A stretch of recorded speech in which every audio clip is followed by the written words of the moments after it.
Very good morning. It's just gone 9:30 on Friday, the 28th of May, and you are watching the Friday morning stream here on Warwick's Giving Day in association with the university and Raw 12:51 a.m. as well. My name is Cam Hall, the head of news at Raw 12:51 a.m., and it's my pleasure to be with you for the next couple of hours as we go through the latest stage of Warwick Giving Day. Yes, from wherever you are in the world right now, thank you very much for tuning in today. It's fantastic to have your company. Of course, Warwick Giving Day has been established this year to really showcase some of what the fantastic things that the university has been doing, not just on campus, but also within the wider community as well, and many of the links that it has built up with the hope that you will hopefully donate and continue to build upon, to allow us to build upon the fine work that we have been doing at the university. And indeed, so far, we had our stream yesterday afternoon where we had some fantastic interviews. Make sure to check that out. It's on Facebook and on YouTube where you can see all of the fantastic interviews and some of the work we've been doing so far. We have another live stream this morning as well as a quiz this evening. So considering we are the University Challenge champions now, it's only fair perhaps you can put your knowledge against potentially the best in the country. We'd like to think we can say we are that now, but that is this evening, I believe, at about 6 o'clock. But until then, we've got this morning stream as well, and there's a lot to look forward to. We're going to be going very shortly to our esports team, who are going to be playing a special match of League of Legends this morning for pretty much the first hour of the stream. So a lot to look forward to then. I'll be talking to a couple of the team after that. And then we have a series of interviews with leading academics and community leaders from across the university. Now, of course, Giving Day, as we said earlier, is a huge opportunity to continue to donate to the fantastic work that the university does, not just here on campus, but also within the wider community as well. Indeed, yesterday, so far, we have managed to raise £18,900, which is an absolutely incredible amount. But of course, hopefully today we can do even better than that. Of course, all of the money that you donate as part of Giving Day here today will be reinvested into students and into the wider community. And ultimately, it will be to everyone's benefit here at the university to continue some of the fantastic work that we've been doing. And of course, not just hopefully be able to donate as well, but please share news of the stream, share the stream as well on Facebook, on social media. We also have our Giving Day website as well, where you can share from there as well. But every donation, every share, every like is very appreciated as we look to continue the fantastic work that the university has been doing. So let's move on now to, I guess, the first part of the stream this morning. And of course, Warwick Esports we have a lot of very successful things at the university. I mentioned the University Challenge team just now. Warwick Esports is one of, if not the most successful esports team in the country. Indeed, Warwick University has just won the best esports team for the third year running.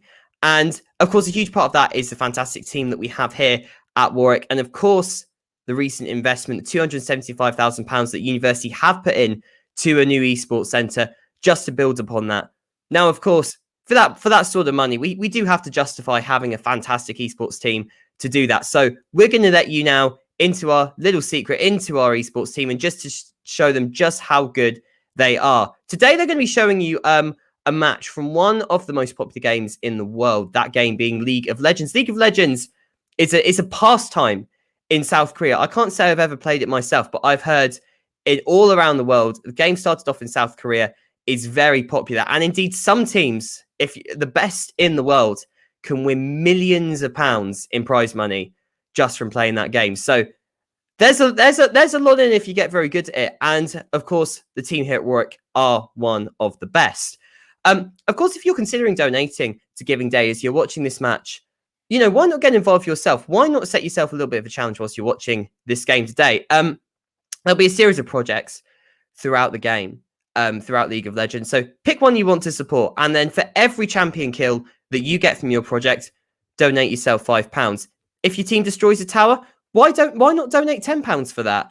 And, if you guess the winning team at the end of it, why not leave us a bonus gift as well? There's so much for you to be able to do. So now, without any further ado, I'm going to hand over now to the esports team for a little game of League of Legends. Good morning, everyone, and yeah, we are ready for some League of Legends. I'm Kachka, joined by Marcy Man, and we are going to be casting the game, which is basically, the same as commentating to bring you some of the finest action from the Warwick Esports.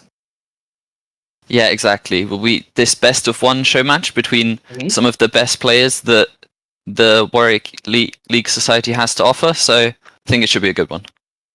Yeah, and I mean, you guys probably all heard there was a pretty nice introduction to what League of Legends specifically is as a game, but since we are still waiting for the game to get started and everything, I think it might be a good time to just, lay out what you are expecting to see. So of course there are going to be 2 teams of 5 players. The goal is to destroy the enemy nexus, and the team that does it first wins the game. Yeah, exactly. And on the way to that, obviously, you can kill the enemy champions, get gold, get more powerful, but really it's a game all about coordination, it's about teamwork, and that's sometimes a lot more important than individual skill. For sure, and along the map you will have certain objectives. You will see there are 3 lanes, which are top, mid, and bot respectively, which is how we will refer to them. And this is where a lot of the action will happen. Along the way, you've got towers which you have to take down, and the game, if you have never watched it, it is quite complicated. It is also quite fun, and we are hoping to bring you sort of the best out of it, just to showcase a bit of what we're doing. Yeah, there'll probably be a lot going on. There's very high level plays, presumably, but just even if you don't quite understand it all, just be along for the ride, shout at the kills. It'll be a good time.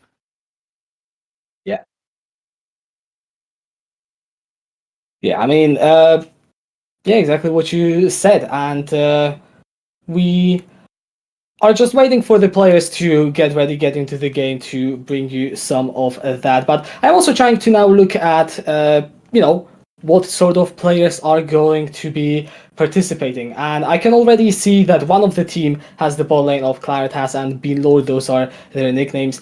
And I'm actually kind of really excited to look at them because I know these 2 guys play a lot together. I don't believe they were ever together on an actual competitive team. But hey, that is going to be actually really fun to look at, especially as you look at the champs that they have, Varus and Alistar. I mean, you can tell me more about what that bot lane does. Yes, it's an interesting combination. Varus is going to be putting out that long range poke, big damage. Alistar more focused on the engage, so it'll probably be a lot of lane control, pushing in, and then the Alistar will probably try and rotate out once his ADC is pushed in the lane and put some pressure on the mid lane, maybe invade with his jungler, and yeah, put down a lot of power on the map. For sure, and also just to walk you guys through what we are seeing right now is a draft where the teams are picking the champions. The top 10 at the top that you see are champions that are taken away, and looking at those, it is just a lot of what we call comfort bans, where people take away champions that the players on the opposing team personally like to play. However, the one thing that I do want to point out is on the left-hand side, on the blue team, we have Kaiser, Nautilus, Lucian. That already is a very aggressive combination of 3 champions.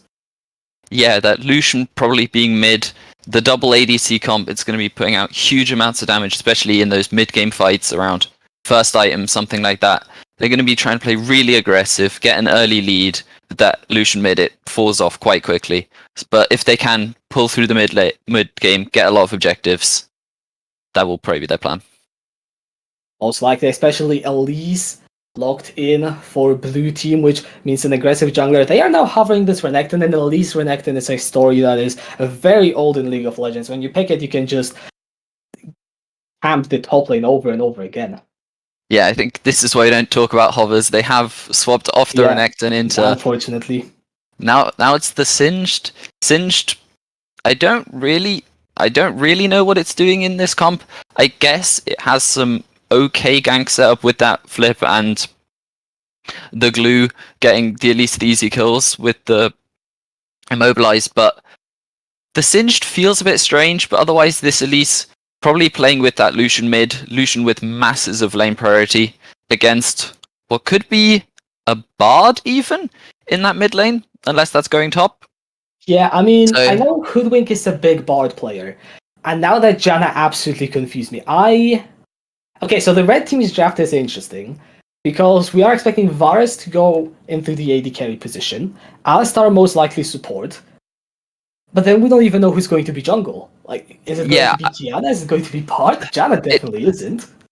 No, the Janna is probably top going for that support yes. enchanter top lane. Not really what I was expecting from her so much. I was expecting Scrub to be on, okay, the Darius got banned, but on something really aggressive, something showy, maybe an Irelia. Oh, and it looks like the draft is... Okay, looks like the draft is being remade, so maybe some of those slightly strange picks were proxies? I guess we'll find out in a second. Yeah, I think we will indeed. We'll just have to see. One thing that you quickly learn about League of Legends is that you absolutely cannot get through the game without something messing up along the point. But you mentioned Scrub playing Janna top. I actually now remembered last split when I was coaching one of the teams for the Warwick Esports. We were scrimming or practicing against the team that Scrub was on, and he actually played Janna top more than once. This pick, he was absolutely disgusting on it, at least, from my perspective, because he just holds the lane and doesn't lose. And if you can just refuse to lose, it gives you such an advantage by default. Yeah, exactly. It's like all of those enchanter supports, the Lulu back when it was good, the Janna, you just use your poke in the lane, make sure top lane's never losing, the enemy doesn't get too far ahead, and then later on in team fights you slap that huge shield with the Ardent Sensor on your ADC, provide masses of utility and just let them carry, and it can be very effective. Yeah, so we are, from the looks of things, just going to be remaking the draft and going through it all again, seeing the actual picks. Once the picks are going to be, well, locked in for both of the teams, we are going to try and talk you through what you can expect. Right now, we could try and start and do that, but the problem is that, of course, we don't entirely know whether they are going to play exactly what they have picked so far. I remember also Kiana was picked for the red side, and I really want to raise attention to this pick because it is a champion which, if it gets even a tiny lead, can take over games very easily. Yeah, it definitely can. It's one of those powerful assassins with that huge level 6 spike, the shove into the wall with that very large stun, can flip team fights and everything. So if she gets a lead, especially with this Lucian mid, it's a very volatile matchup. Some jungler influence there can really, flip the script on how that lane is going to go. And now they're offering a Nico. So no, okay, it is. No, they're just offering. It was banned. It was banned specifically against Adri. Yeah. Okay. Oh god, it's Sona. So it's a Sona. I guess that's what the Janna It does the was? same thing as Janna. Yeah, it does exactly the same thing as Janna in the top lane. It is absolutely annoying. You almost can't kill it. And we see Lucian, Kai'Sa, Nautilus. So at the very least, it is still the same setup for red team as we see. And Varus Alistar is still going to be the bot lane. And I guess it is going to be Kai'Sa Nautilus versus Varus Alistar in the bot lane of the map. So, Marcy, what can we expect to see there? Yeah, it's double engage with the melee supports, but Alistar against the Nautilus, it's a bit like the Leona. Nautilus has to go in with that hook. He doesn't really have way out. If Alistar saves his knock-up or even the headbutt out, it's very safe for the Alistar to play. I think it's widely considered a pretty good lane matchup, but the Kai'Sa with that 3-hit passive, if there are slightly longer trades in lane, she can win out over the Varus. But in the support side, I think the Kai'Sa Nautilus will probably just get pushed in by this Varus Alistar. And yeah, as I sort of said earlier, Alistar can go about his business, roaming up to that mid lane and getting power on the map. For sure. And furthermore, for those unfamiliar with the concept of Varus as a champion, it is a pick that currently has two main paths. One of them is lethality, which means that you will deal a lot of damage up front and to people who don't necessarily have a lot of resistances, and that build is very good in the early game. And then you, of course, can go so-called on-hit, which, gives you a lot of damage late game, which, you sacrifice some of that early game power for being more powerful later on. And the real question whenever you see a Varus is which one of those two builds is going to be, used. Yeah, I think with this double enchanter, triple support comp, it does have to be the on-hit Varus, because lethality just will not be outputting the damage they need with this Kiana as well. Their comp is really, really low on damage, unless this is some sort of weird Lich Bane one-shot Bard, which is entirely possible with what they've drafted. But I do think it will be the on-hit Varus just to get the extra consistent damage in those team fights, shred through the Nautilus, through the Singed, that's going to be absolutely huge. I think, yeah, lethality would probably be a mistake. Yeah, and this brings me on to the next point, which is you look at the team on the blue side, and something that I also do want to point out is they have a player called Torok. For anyone who is unfamiliar, and I suppose that is most people watching, Torok is a coach in a semi-professional team within the wider, UK esports of League of Legends. So he knows quite a lot about the theoretical side of the game, and especially drafting. And I'm looking at this comp, and it just feels so good when it clicks together in that early game. Yeah, they're going to have, even though the Singed doesn't have the best early game against this Enchanter, he'll probably still have lane priority. She can't really step up too much. So winning mid lane, bot lane, if the jungler can influence that, they're going to have a vastly stronger early game, especially with the something in the jungle, whether it's Kiana or Bard. Neither of them are very good early duelists compared to the Elise. So there is a risk that this Elise will absolutely walk all over whoever it is in the jungle, steal away their camps, get a huge gold lead, get a lot of early plates, the early herald for that 2-plate cash in, and this game could run away really quickly for the blue team. Yeah, it could. However, we are going still to have about 2 or 3 minutes before we get into the game. This is how the client works, to make sure that, the players can't watch the game and play at the same time with information that they don't have. So, what I think we can use this opportunity to do is talk a bit more about esports from an insider perspective. Of course, Warwick Esports, it's not limited just to League of Legends. League of Legends, I believe, is the biggest game and also one of the first ones. And fun fact, there is a, UK-wide, I guess, competition between universities, and Warwick has won that recently for the 3rd year in a row. Yeah, we've had a very consistently good performance. Every one of our esports team putting in a good showing there. Mm-hmm. The league team, I think the Dota Society team winning, the Rainbow Six team winning. It's just absolutely, dominant performances across the board. So very impressive.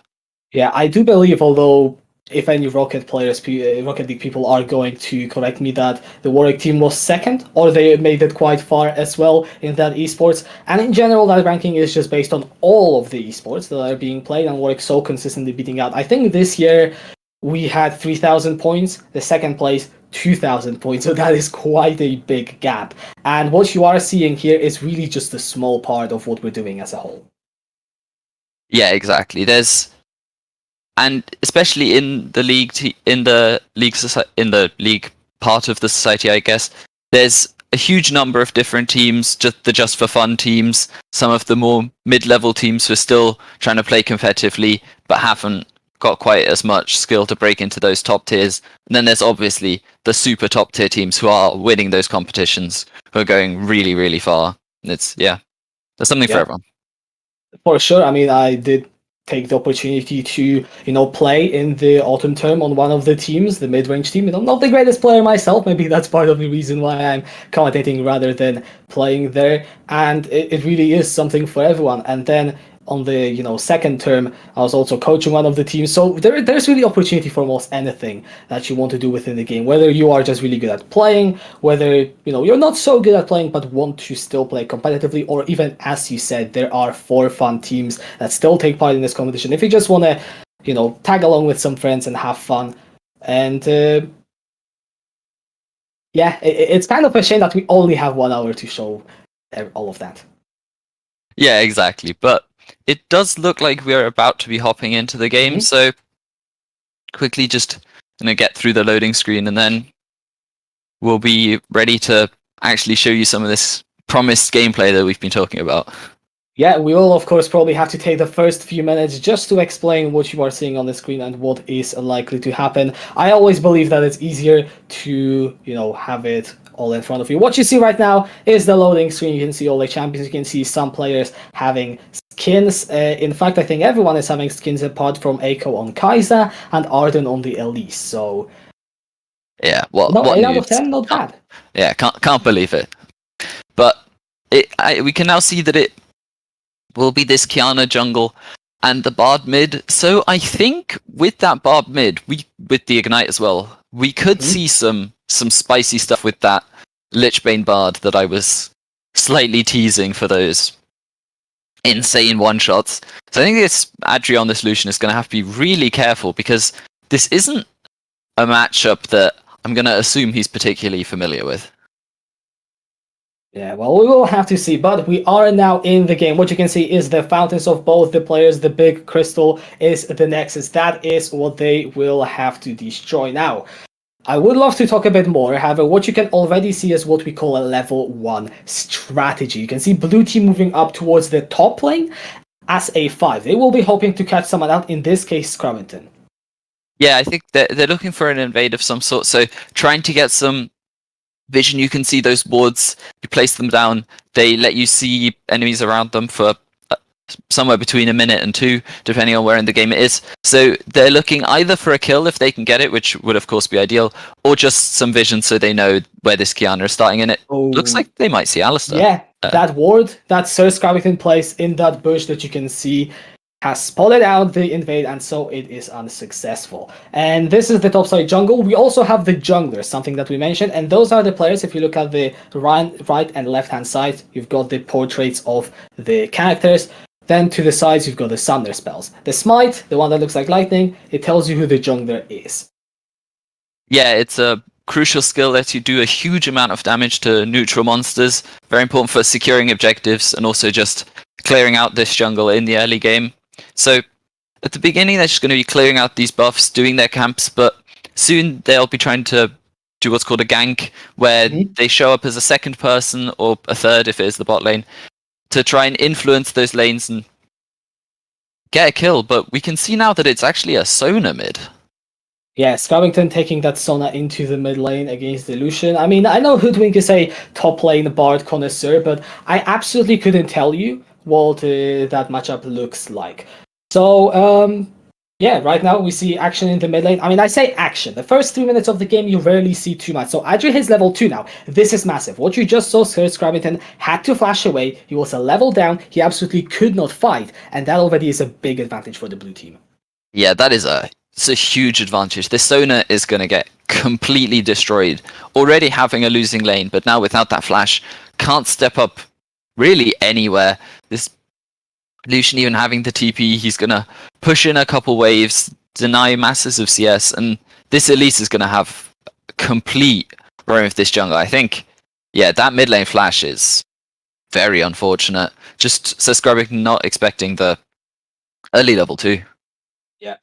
And the reason it is so massive is because Sona doesn't have any mobility. She can't dash away without having that flash, and it is on a 5-minute cooldown, so it is not going to be available until some 8 minutes in the game. That being said, we now see Arden on that Elise moving into the jungle of Thonk and stealing away the red buff. If this is successful, then it will create a massive lead for the jungler of blue team.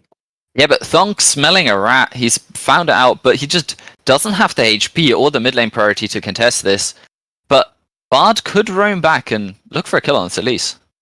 Yeah, Hitman is moving down. Level 4. Arden is going to miss him. Thonk moving down as well. They are looking to take away the Skull Grab. It is something that will allow Thonk to get right back up. However, Arden, he's got the double buffs, both red and blue buff. It gives him quite a lot of combat power. Now Adri coming up from the mid lane, trying to dish out some damage, down to about a half health. Now Hoodwink is in a lot of trouble, has to flash away. Thonk dashing forward. Adri has to flash away, extremely low. So is Hoodwink. Adri on a sliver of health is going to survive, but there's the cocoon on the Hoodwink Arden. One more auto attack will do it, and there it is, the first blood for the blue team. Thonk now is going to get flipped back by Torok. Scrummington is going to burn the heal, and the 2 members of the red team are trying to run away. There is the slow down, the cocoon as well, and Arden picks up the kill. But whilst all that was going on, there was another kill in the bot lane, so blue team 3-0 up.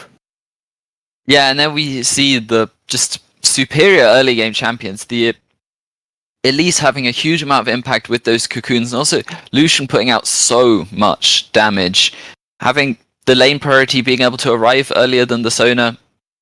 And Sona at this stage in the game can't really do very much, so that fight was, I think, probably unadvised to take from the red team, but they have now paid the price, and it's already almost a 2,000 gold lead for the blue team.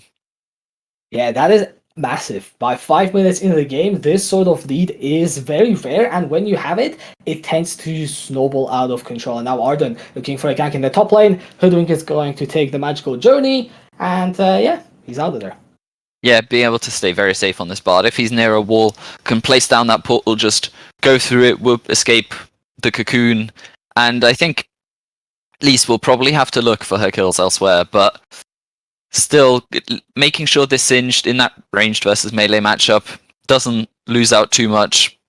It's a nice bit of assist for Torok from his jungler. Yeah, and what you mentioned here is another thing. If you are, as you said, playing that melee into ranged, you will have some trouble walking up and taking those minions, which is your main source of income in the early stages of the game. However, that gank means that Hoodwink has to play very much reserved, and so he can't, what we call punish, Torok up in the top lane. Yeah, exactly. And here we can also see sort of what I said during the pick ban, is this Alistar freed up from the lane. We saw the blue side bot lane pushed all the way into their tower. So looking for a play mid or maybe an invade on the chickens. But unfortunately, just don't have the mid lane priority to look for something like that, and don't get anything. Don't get even a flash mid or those chickens. So nothing to be had. Not that Lucian even had his flash. So if they could have found him, might well have been a kill. Yeah. Okay, we are going to just run through some of the terms that we've been using consistently. So, priority, or prio, as we like to say for short, is when you have the push in the lane. As we are seeing the bot lane right now, you can see the wave is slightly pushed towards the red team, which means the blue team has got the prio. Mid, top, and bot lane, of course, refers to which lane that prio is happening right now. If you look at the minimap in the bottom right corner, you can also see that Sona is getting pushed into the tower, which means that blue team has mid lane prio. Yeah, and the thing that's so important about prio is, if your lane is pushed into the tower, if you leave, you won't be there to take the gold or the XP from the minions, so you're just going to be losing out on so much that it's not worth rotating away. Dom getting extremely low, but so is Arden. There's a bit of a scuffle happening in the bot side jungle, but I do think both of the teams are looking to disengage. Now, blue team are turning to the dragon, one of the major neutral objectives of the game. If you get 4, you get a unique buff. The first 3 dragons have to be different. So this is an ocean, which means we will not see another ocean for the entirety of this game, and the next one will be mountain. Yeah, the Dragon Soul, as it's called, which is that huge buff, will be very important for this blue team with the early game comp that they have drafted. If they can get pressure around that 4th dragon, force the red team to take fights, maybe? No, there's nothing going on in this bot lane. So, yeah, I'll just finish my point quickly. That later on in the game, you don't really have to contest the first 2 dragons. They're not very important. But then as it gets to the 3rd and the 4th, as you get to that sort of back-breaking buff, the red team will have to start taking fights. And hold on, Reese getting a really nice dredge line onto Clyde. As you can see, that bar is just dead. Eiko picks up the kill. And it's as easy as that. Reese with a really good play on that Nautilus. Yeah, it's the 2nd solo kill for this bot lane, so that Nautilus Kai'Sa showing its power. So let me introduce you to some League of Legends lingo. Reese did what we would call an int. Yeah, it was a little bit overly aggressive, and Adri might be getting caught as well. Could be. Does not have access to the flash. Ooh, the stun misses from Hoodwink, but Adri does not get the dash over the wall, and he is just stuck there. Hoodwink picking up the kill. It's a bit of a mistake there from Adri. Yeah, a bit of a comedy of errors there. First, the point-blank Q missing. I guess we can call that well played by Adri. But then, I don't even know if Lucian can dash over that wall, but I think he tried. Yeah, he tried and failed, so unfortunately pays for it with his life, but has the TP up so he can get back into lane if he wants to use it and won't be losing too much. Alright, now we also have this scoreboard up, which has come up within the last minute or so, which tells you actually really a lot about the game. You can see next to the portraits there are those yellow numbers. This is this creep score, which is how many minions or jungle camps that player has taken this game, and it correlates a lot to the gold. Then you have the KDA, not KAD, which means kills, deaths, and assists. So for example, you have Eiko on the Kai'Sa, 2 kills, 0 deaths, 0 assists, and on the other side, you have Binlord on Alistar, 0 kills, 1 death, and 1 assist. That being said, I think I'll have to do a little less of explaining what League of Legends is, because both of these teams are looking to fight yet again. This time in the topside jungle, Beanlord getting caught out by the Judge and blown up by Arden. That's an easy kill. Thong getting a really nice ultimate there, but it literally does nothing as Adri takes him down. Yeah, in that 4v3, just Scrubbington on the reset, just not respecting the members missing on the map from the blue side, being able to go for that big red buff invade, and yeah, no, Hoodwink is going to have to burn the flash. That's a really good stun there, I believe, from Scrubbington using the Crescendo, the ultimate, and that means that Hoodwink can escape. Yeah, rescuing his top laner there, but I don't know why he walked up there. He knew that 4 of them were still there, so where else were they going to be going? But now they're looking for a dive. Yeah, Torok is coming up from behind. Hoodwink is going to ult the tower, and 3 members of blue team, which stops the player's track. Here comes Beanlord, finds the knock up onto Arden, that at least is getting very low, and that is a shutdown from Scrubbington. Yeah, absolutely beautiful Bard ultimate there into the straight stun. Elise just getting caught with a hand in the cookie jar. I think we can quickly explain if you... Hold on, Claritas going for a solo kill onto Echo, but can he do it? Does he have enough damage? The answer is no. Echo on a killing spree. Oh, yeah, no respect for the 1v1 damage from the Kaiser there. But, no, and there's more fights.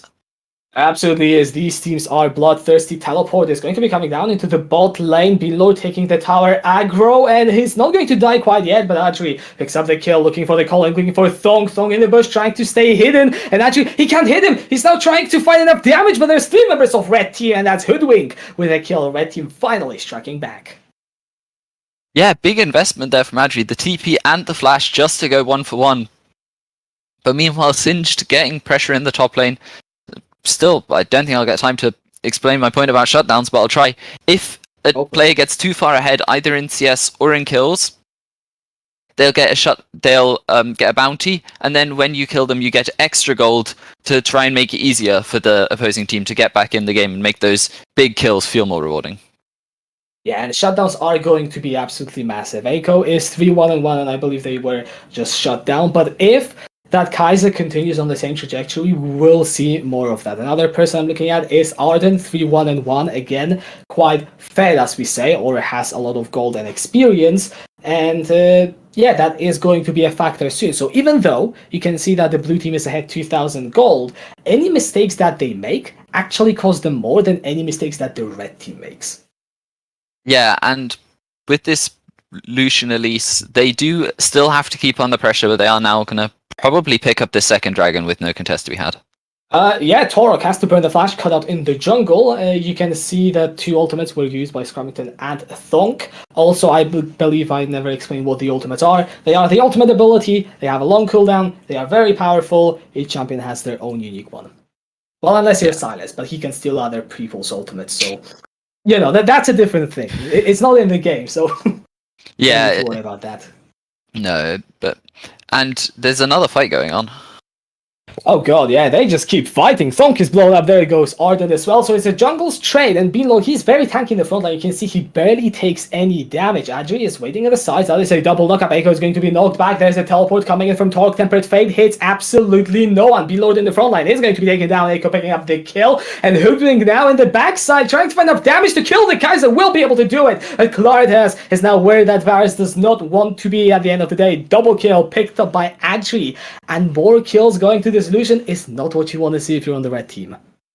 No, absolutely not. Red team trying to re-engage with that initially good-looking flash knockup from the Alistair, but the TP behind from the Singed, getting full access to all of those carries, Scrub being forced out of the fight completely, that Sona having minimal impact, it was basically a 4v5, and you can't win those. Yeah, so let's do the thing that, normally happens around this time of the game, where we take a look and we see, okay, who is winning and what are their objectives. I'm already going to state the obvious. Blue team are currently in a winning position, so what do they need to do to make sure they win the game? Yeah, I think what they have to do is actually take some towers. They're 12 kills to 7 up, they have 2 dragons, but they haven't taken any towers. That's a huge amount of standing gold left on the map. If you take those towers, they give about 800 gold. So that's a lot of gold they could be taking, but they've just been going for kills all the time. Yeah, and it's somewhat working. You've got the mythic items you can see on the scoreboard. Well, some of you might not recognize them, but actually having the Kraken Slayer and Echo having the Gale Force, these give you a lot of power. Now, I'm going to flip the conversation. What would the red team need to do in order to come back in this game and make it even again? Yeah, they have to get some mythics on their carries as well. Virus does seem to be going for that lethality, so he probably wants, I would guess, the Duskblade. So if they get those big mythic completions, it's going to be a lot of a power boost. So because currently 2 mythics to 0 is going to make fights very difficult, as there's a dive going on top lane. Doing 1-on-2 Arden is going to eat a tower shot, but Hoodwink seems to be just fine. Has got access to the flash if he needs to burn it. You can see on the main map, Scrummington and Thong are making their way up in the top lane. Arden and Torog do spot them out, and they will back out. Yeah, and very importantly, just barely being able to keep that tower alive, so Hoodwink has a bit more safety in that lane, won't have to fall all the way back. And if those towers do fall, the enemy team gets a lot more access to your jungle. They can start taking away your camps, and that's often how gold leads really start ballooning, as you start falling behind in XP and gold from the enemy team just having twice as many jungle camps as you. Yeah, and then you can't walk in and take the jungle camps, because jungle camps do not have towers, as you all can see. However, Adri in the mid lane is going to get ganked by Thong, instantly blown up. You can really see how annoying that Sona is, because even though red team is losing overall, Scrummington has 0 deaths and is doing just fine. That being said, and engage in the bot side river, Echo is shut down by Beanlord, and Reese taken down by Thonk as well. This is massive. 3 kills for the red team, and now they will get control of the bot side of the map. Yeah, they get to clear out this vision, set up for the dragon that's spawning in a minute, and that is just an absolute disaster. Mid lane getting caught out, and then bot lane trying to rotate up to save their Lucian, but just when Lucian's dead, that's a 4v2, and that went horribly. Yeah, and I guess it's time we introduce any viewers unfamiliar with the game to the concept of vision control. You just saw the red team won a big fight around the bot side of the map. However, what you don't see on the minimap, bottom right corner, is a lot of red wards. The jungle is still very dark for them, and the reason why you want to have control is so that you can take the dragon more easily. Yeah, we can now see at least the bot lane from the red side doing the right thing, 2 pink wards each in their inventory, so they will be able to put down some vision, and Lucian finally picks up the first tower, which will make control around this dragon a little bit harder, as blue team does seem to have gotten there first, but Lucian is now rotating top, so I think they're willing to just give up this dragon to take that top tower and probably a kill as well. Yeah, Hoodwink is not looking too great. Tempered Faith flashes into it, actually saves himself for a while, but Adri still takes the kills. They still take the tower, but what you can see is that the bot lane and the jungle of blue team still maintain control over bot side. Beanlord and Thunk are only now clearing out the vision wards that red team have placed, and so despite the fact that Adri went to the other side of the map, red team cannot commit to this dragon. They probably will anyways, but you know. Yes, Singed without the TP, Lucian is now here, so the red team has maybe 20 seconds before that Singed arrives to make a play, but if they wait too long, they're just going to give up this third dragon, which wasn't really necessary, having had a 4v3, but they just weren't able to get control of that small brush, the pixel brush, where just the support and the jungler from the blue team were hiding. For sure, and it seems that the blue team are starting on the Cloud Dragon. Red team are now moving forward. Thonk is going to use the Supreme Display of Talent Crescendo as well. Arden is dead already to the wombo combo of the red team. Actually, is getting low as well. That's 3 kills. Now picked up by the red team. Adrian has to flash away, and Torok on the bot side cannot do a damn thing in this team fight. There goes the dragon picked up by the red team, and this is everything they wanted to do. Echo now trying to run away, but there is no salvation for the Kaiser as Scrummington goes on a rampage. Yeah, I guess tiny solace for the blue team is that they managed to do this 1 minute early enough. There's no Baron up to take for the red team, which might even just be enough to seal their fate in this game. But an absolutely ridiculous Kiana ult, completely swinging that fight, getting so much damage and CC layered down over that team, and just able to blow up all those squishies. Really, the tanks just were not involved.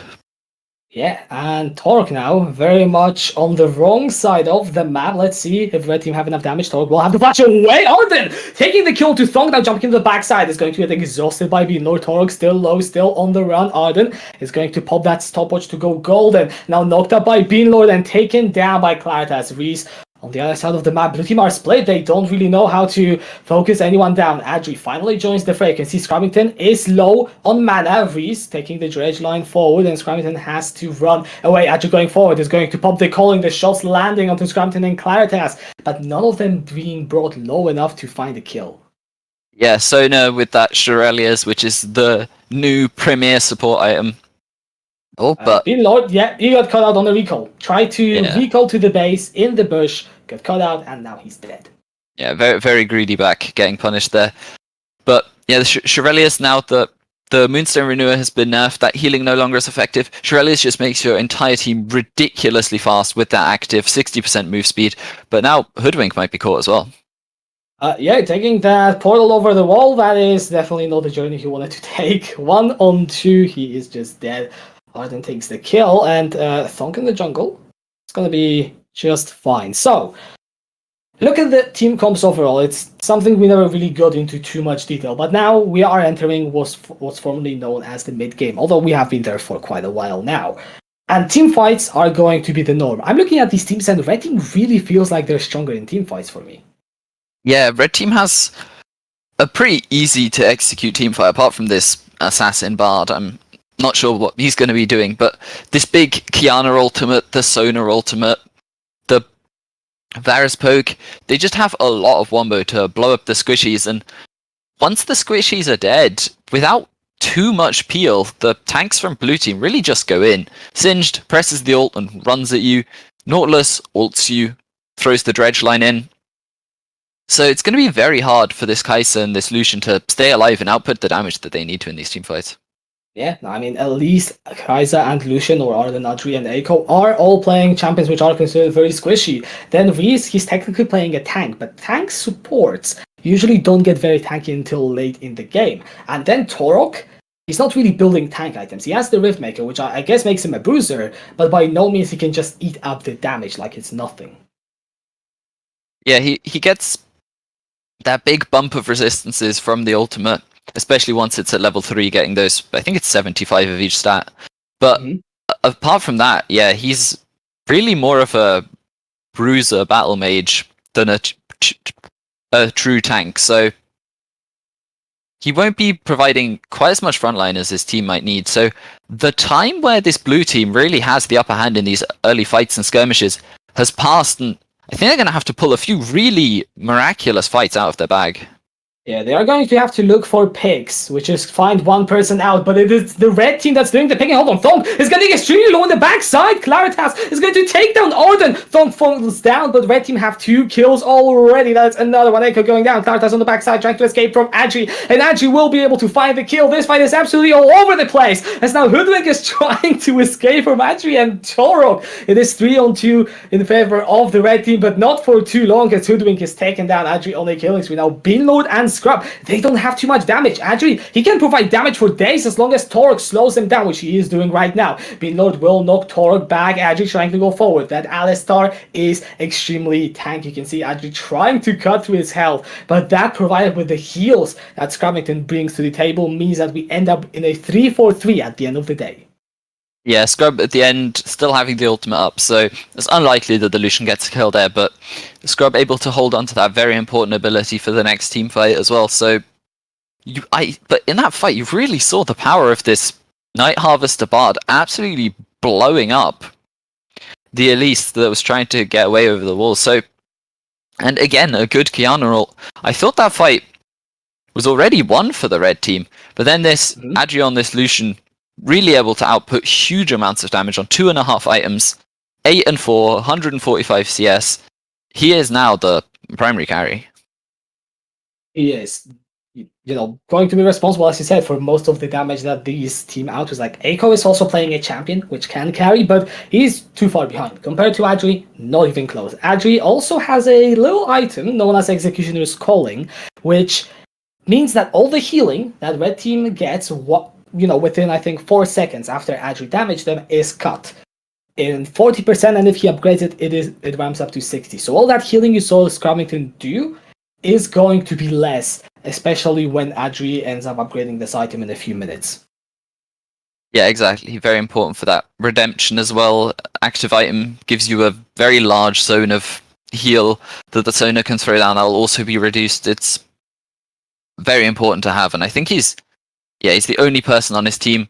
So he had the gold spare, was able to invest that. I think it's a very sensible decision. But while we were talking about that, red team just sort of sneaking away a dragon while blue team wasn't looking. So that timer on the Dragon Soul is basically gone now. It'll be past 35 minutes for them to pick it up, and now both teams on 2 souls. If red team gets 4 clouds plus that soul, their ultimates are they're not going to have a cooldown. No, they're not. And just to, expand on what I said earlier on about the dragons, the first 3 are unique, but whichever dragon is the 3rd one, those are the dragons you get for the rest of the game. Once a team gets 4 dragons, they get what's known as a soul. Of course, each dragon has a special buff and also a special soul buff. The Cloud Dragon one is 10% cooldown reduction for your ultimate, or, roughly. I think they changed that a bit in how the maths works. So 4 of those, and your cooldown on the ultimate is extremely low. And if you get a soul, it gives you movement speed, and even more movement speed after you use that ultimate. However, we now have a teamfight happening. That's a great ult coming in from Thong. Echo onto the backside, Adri with the calling, trying to get some damage in. Arden is going to go golden, trying to buy as much time as possible. Repel up as well. That Elise just refuses to die until now, about 7 full seconds later. But blue team has absolutely no backup in the area. Echo is getting run down by Thong, who assassinates him in the backline. And now you can see Toroki might be pretending to be a tank, but, well, it is a singed. Rule number 1 of League of Legends, you never chase singed. No, you definitely don't. But he is trying to run distractions, stopping them from doing this Baron. But it is a 2v5. Red team has taken a bit of damage, but Sona should be able to heal that up. So I don't see a world where Lucian and Singed can stop this on their own, unless there's a massive outplay. Yeah, Beanlord is going to go for the knockup, but Torok will flash it. Baron gets reset, which means that blue team did essentially the most they can do right now. It is extremely hard to see them win a 2-on-5 fight, but as long as they make sure that the Baron buff, the purple worm, does not go into the red team's hands, that's all they want. Yeah, that was exactly what they wanted. They stopped the Baron, didn't die. They were probably willing to lay down their lives to stop that Baron, but now they're starting it themselves.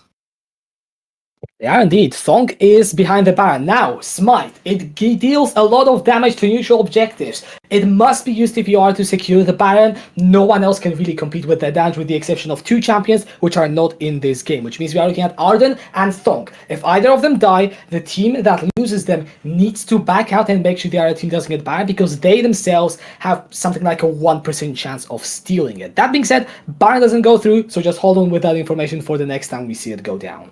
Yeah, Torok and Reese just being too low, and now... Oh, that is a beautiful ultimate from Thong, and that is Reese already dead. Arden has to run away with about 400 health. Adri poked down by the arrow from Cloud, as Arden is very low. Remember, if the jungler dies, red team can just go straight to Baron. Arden still alive, doing flashing forward, trying to get the kill, and is managing to get it. Now, do the red team run for the Baron? Do they take the reset? What do they do? It seems that they're going for the Baron. Or not.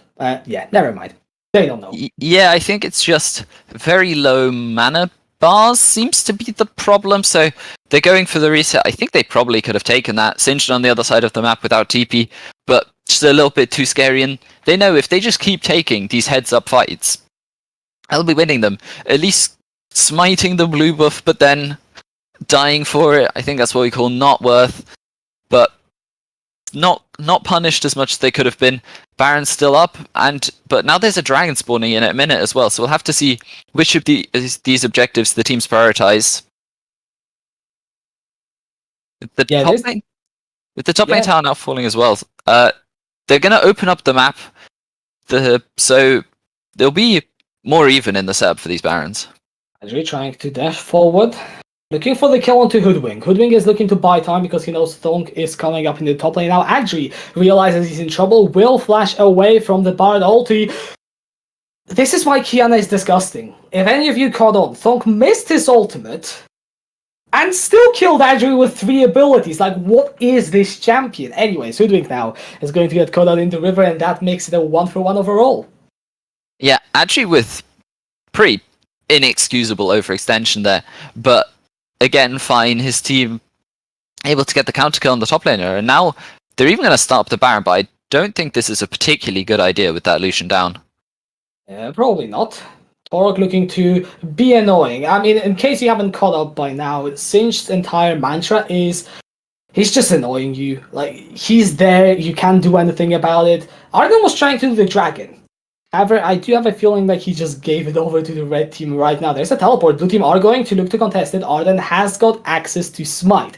The dragon will reset. Thonk taking the blast, going over the wall towards the blue buff. Both the teams are on this both sides. We are bound to see a fight, but red team are at a disadvantage right now, as Hoodwink just respawned, and it is a free dragon for the blue team. Now the fight erupts. Bin Lord going straight in the backside. Thonk is not going to be able to find anyone with his ultimate, as Arden will use the Zonius to become invulnerable for 2.5 seconds, and they walk out. Blue team literally get away with murder here.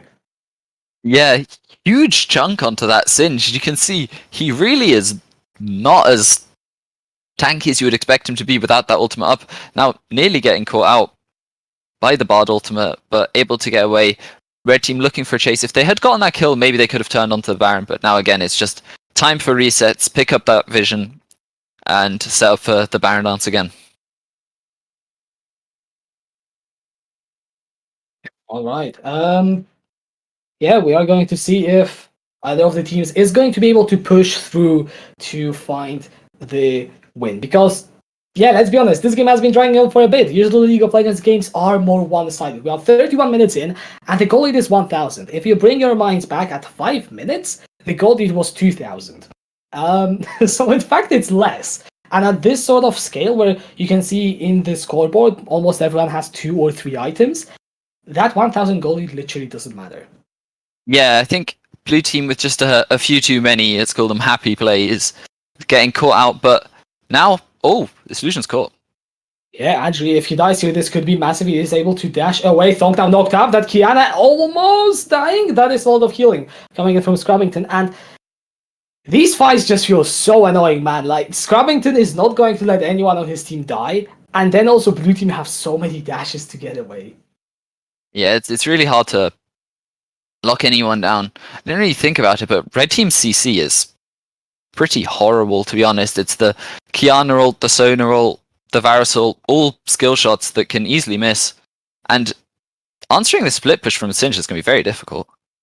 We'll see if Toro can run away. If Singe is really good at something, it is running in either direction. Away from your enemies, towards your enemies, whatever works for you. And you can see red team don't really even want to give him any attention because the rest of the blue team are doing the ban right now. Torok is single-handedly keeping 3 members of red team busy whilst the ban is going. One of those members is Thonk. Remember, the smite of the red team. He is now joining the ban. The ban is dropping down to 5k. We are going to see what's called the 50-50. If Thonk can get into the pit, the ban goes golden. Temperature comes down. Thonk is really close in the pit. It is stolen by Claritas on the Varus. Red team steal the Baron, the biggest thing you can do in League of Legends. And now they are looking to win the team fight as well. Echo and Reese are just running away. Thonk is very low, and there is the kill as well, picked up by Hoodwink. Absolutely massive play coming in from the AD carry of red team. Let's see what they can do now with this Baron.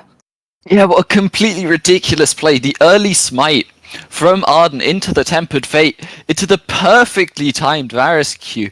It's just beautiful to see. And now red team do have the Baron, but I doubt they'll be able to end on this one, although they may be able to pick up an almost insurmountable advantage if they crack an inhib or two. We will see. I mean, given the time constraints, we might have to, cut this game a bit short, but it is looking like red team are picking up steam. Arden now in the jungle is not going to get caught out, has got an item called the Banshee's Veil as well, which means that if any ability hits him, well, it actually doesn't. So yeah. Yeah, just able to absorb a lot of the pick tools from the red team with that Banshees. So keeping himself very safe. And with the Zonyas as well, this Elise is going to be very hard to lock down. Oh, for sure.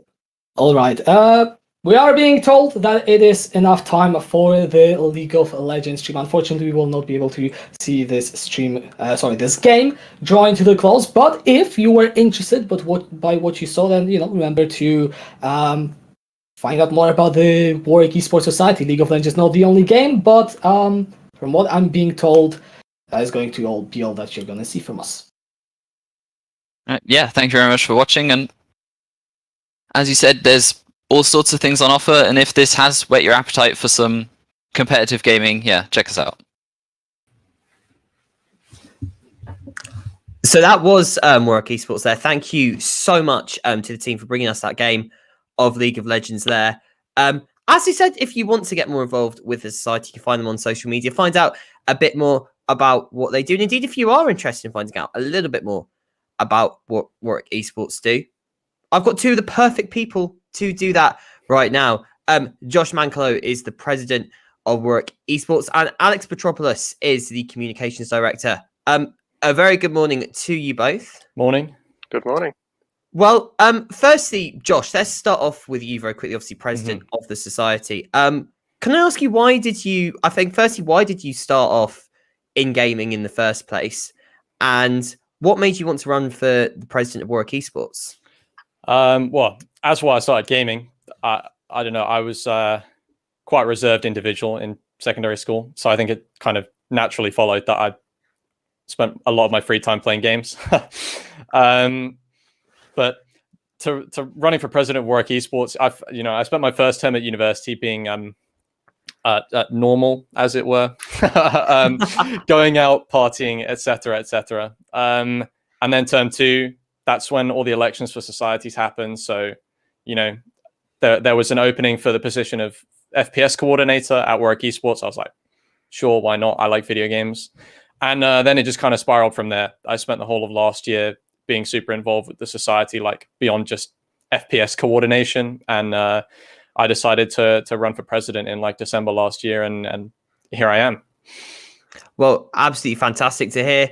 Alex, I guess same two questions to you, really.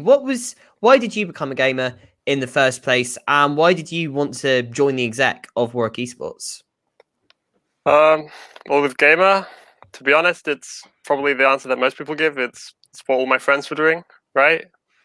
It's what all your friends are doing. It's how the social interactions are going. That's just what you're going to find yourself doing. I sort of took a different path to exec because I wasn't actually part of Warwick Esports for my first year. But second year, I decided to actually get involved. And then late second year, I became Overwatch coordinated all of our Overwatch stuff. And then this year became communications director.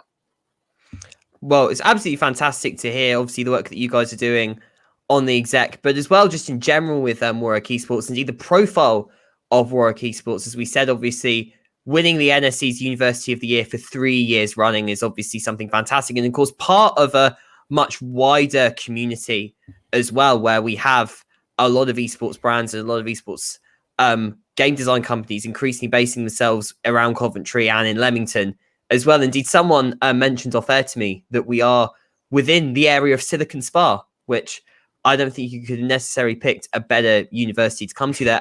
Can I ask you, did esports play a part in why you chose to come to Warwick, or was there kind of a more general thing that for both of you that you wanted to come to Warwick in the end? Josh, I'll start with you again. Okay, so I didn't actually know Warwick Esports was a thing when I was applying. I found out about it after I got my A-level results. I went onto the Warwick SU website and started looking through. I was like, wow, there's an esports society, perfect. But it wasn't even something that I factored into my decision. I wish it was, because then I would have really like absolutely definitely wanted to go to Warwick. But it definitely wasn't something that factored in. I didn't even know University Esports was a thing before I got here. And then when I found out, I was like, yes, thank you. And Alex, I guess the same question to you. Yeah, again, pretty similar answer. The difference being, I guess, that I first found about esports in first year and sort of was walking through the society's fair, saw esports and sort of just turned my nose up at them. Thought to myself, actually, no, that's not for me. I'm not esports. It sounds a bit try-hard, right? It sounds just a bit nerdy, a bit sweaty. But then I ended up joining in second year, and it was definitely the best decision I made. I found out that I'm actually really, really built for esports and for competitive play. So definitely, if you've thought to yourself that it's not for yourself, maybe give it a shot. Well, absolutely. I think that's the great thing about going to university, being able to try new things, or in your case, maybe go back to things you've been doing all your lives in a different way and really get involved in a way you never have before. Of course, Warwick, as we mentioned before, is the NSC's University of the Year 3 times in a row for esports. So clearly the uni's doing something right if it's being able to win this award like that. Why, from your experience, do you think Warwick has become so successful at esports? I'll start off with you this time, Alex. So, to be honest, you can't really pin it down to one actual individual thing, right? So every year we look at sort of how we did across the NSC rankings, and we sort of see where we're doing well, where we're doing badly. And this year we looked at everything, and we found that if you were to choose to remove any single game, if you were to choose to remove any single player, any single team from anyone who competed for Warwick Esports, we'd still have won, right? Which just goes to show how much of a team effort it is. And it really is just a consistent performance from every single corner of the community. So, Josh, I guess following on from that, it's the sum of all of the parts at Warwick rather than just a few individual things that makes Warwick's esports so good. Yeah, I mean, like Alex said, right, we can take out any one game and we still win by quite significant margin, which is huge. And that just means that everyone's putting effort in, like, completely across the board. It really is the sum of like hundreds of people with like great talent just contributing. And you know, we also have some stuff to, you know, we actively work to encourage people to get better at video games. You know, we have trials process for all of our teams, all of our like hyper competitive teams, to make sure people get on the right teams. They're at the same skill level as their teammates, so everyone can learn and grow at the same rate and all that stuff. We try and encourage people to coach for you know, teams if they want to. We also have an esports coordinator whose job it is to just like try and optimize all of our esports stuff and make sure all that happens. But also, I consider, although not the metric we're judged on, I consider us to be the best university esports society, because we also put a lot of effort into making sure that we encourage everything surrounding esports. So the game you've just watched, that actually has a team of about 6 people working on it. You know, we've got some guy in-game directing, making sure you can see what's happening on screen. We have 2 casters, we have a producer, and we've got like people as well behind the scenes, making sure everyone's in the lobby and in the right place and like ready to play the game at the same time. So we also focus on making sure that people get opportunities to try those things, because esports is an industry. You can get jobs in it. You know, we did a survey. Lots of people actually want jobs in esports. So we also do our best to encourage people to actually engage with that part of esports. If they don't feel like they can play competitively, they can definitely contribute in another way. No, certainly, of course, as we mentioned earlier, it's a growing industry, not particularly here in the local area, with Silicon Spa and all of the game design companies popping up in Leamington. Indeed, so much so, it's going to be an Olympic sport from 2024 as well. So a lot to be excited about there. I've just got one last question now for the both of you. And I guess it's obviously on the news that we got last week that the university are investing £275,000 into a new esports centre in Junction. And of course, the old sports centre building a state-of-the-art facility that also, I believe, can be moved about campus. It's mobile, allowing for larger esports events to be held. What do you think that means, I guess, firstly, Josh, for both esports society and the future of esports at Warwick? I mean, for us, it's very exciting because it means that we get to engage with people, you know, in person a lot more. Something that we haven't had the opportunity to do until now. We can our teams can play in the same space when they're playing, like, you know, in tournament matches or whatever, which is going to be a great experience for them. They're going to love it, and it's going to be great for team performance as well, because being in the same room as people actually just adds so much. But it also means we can get more people involved, because now there's no, you know, people think, oh yeah, but I need a good PC to play video games or whatever. Well, now there are good PCs available, and we can, you know, we can make sure people have the opportunity to play games even outside of that limitation. And for esports as a whole, it's also big because Warwick University investing in esports is a huge landmark in the development of the industry. This means that actually people are recognizing like what we do as a legitimate sport. It's something worth investing in, and I think other people are set to follow us. Certainly. We, I believe, are coming out of time now for this interview. So Josh and Alex, thank you very much for coming on the stream today. Best of luck with the Esports Society in the future, and thank you for letting us into the world of Warwick Esports this morning. It has been absolutely fantastic. So thank you very much. Thank you for having us. Thank you. So that there was the Warwick Esports team. Of course, as you can see, there's a lot that the university is investing into esports, and having just seen what we have in the last hour, an industry that's really growing at the university, and just one of the many reasons that you should donate here on Giving Day today. Of course, please remember to donate online, use all of the links to continue to contribute to all of the fantastic things that the university does, and share us page as well across social media, so we can really reach out to as many alumni as possible and spread the message of just how many fantastic things that your donations are doing. Let's move on now away from the world of esports. Let's go on now to the Institute for Advanced Teaching and Learning. This is something very unique within Warwick. And it does a lot of a more innovative approach to pedagogy. I'll get that word one day. But a more unique and innovative approach there, more collaborative research across different subjects within the university. Dr. Elena Reaver, I hope I've explained that best. I feel you're probably the best person to explain just exactly what does the Institute of Advanced Teaching and Learning do, and why is it so unique within the university? Well, Cam, you did actually quite well in talking about IATL, as you said, the Institute for Advanced Teaching and Learning. We are a relatively small department, but I believe we are a real force of nature. What we do is really trying to create a space where we can foster new, innovative and collaborative pedagogies that can support a truly distinctive Warwick education. So we have an incredibly strong track record on interdisciplinarity and international practices when it comes down to education, and we provide academic leadership for pedagogic collaboration between diverse subject areas. So we really are the place to go if you, as a student or as a staff, wants to experience the power of interdisciplinarity, of bringing together disciplines from all different faculties, so from the arts, the social sciences, and the sciences, and experience a very different learning experience.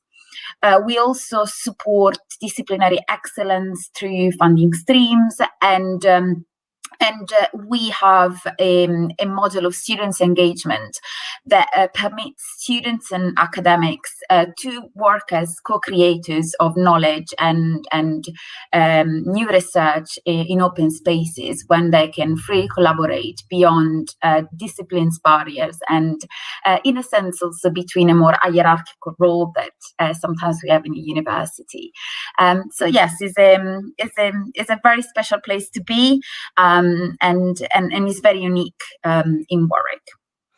No, absolutely. And I guess following on from that, you talk a lot there about just the fantastic, innovative and very different approach that IATL takes to teaching and learning. But of course, why at Warwick in particular? Why would you say that Warwick as a university is the best place to deliver the IATL program, and particularly within, I guess, the wider higher education sector within the UK? Why Warwick in particular more than any other university?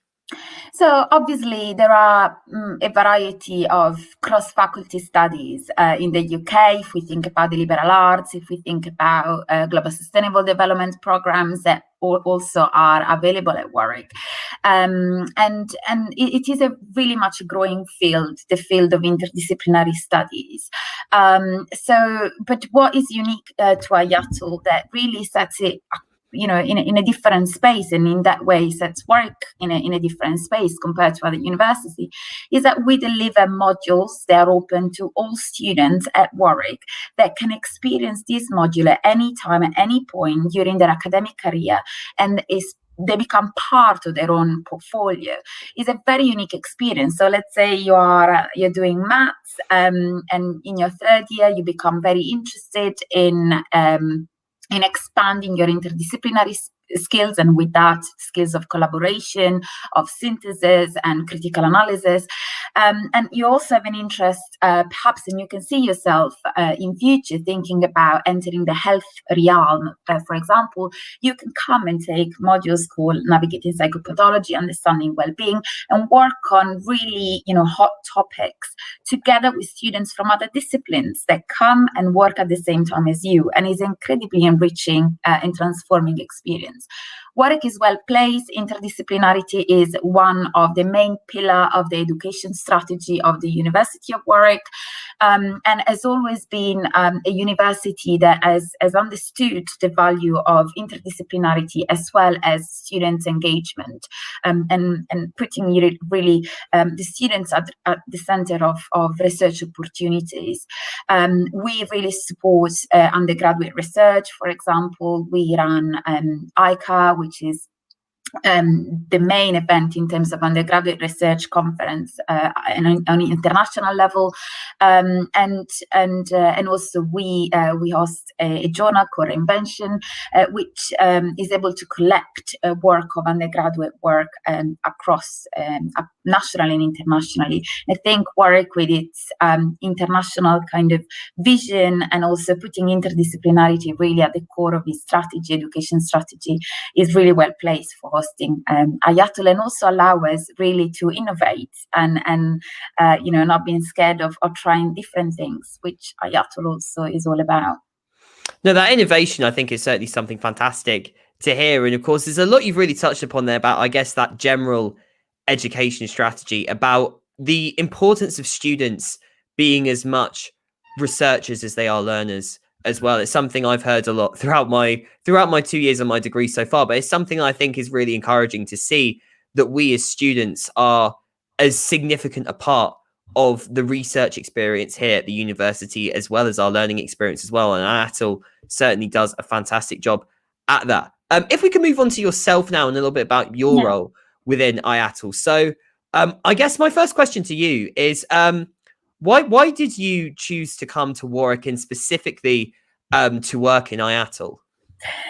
So I'm the director of studies now in IATL. I'm a chemist by background, so I did my PhD and my postdocs in chemistry, and my second postdocs was at Warwick. And while I was working on my second postdocs, I've realized that research gave me a lot, absolutely, but what I loved the most was teaching and interacting with students and supporting them in their development, and more generally, really seeing them flourishing while studying at Warwick.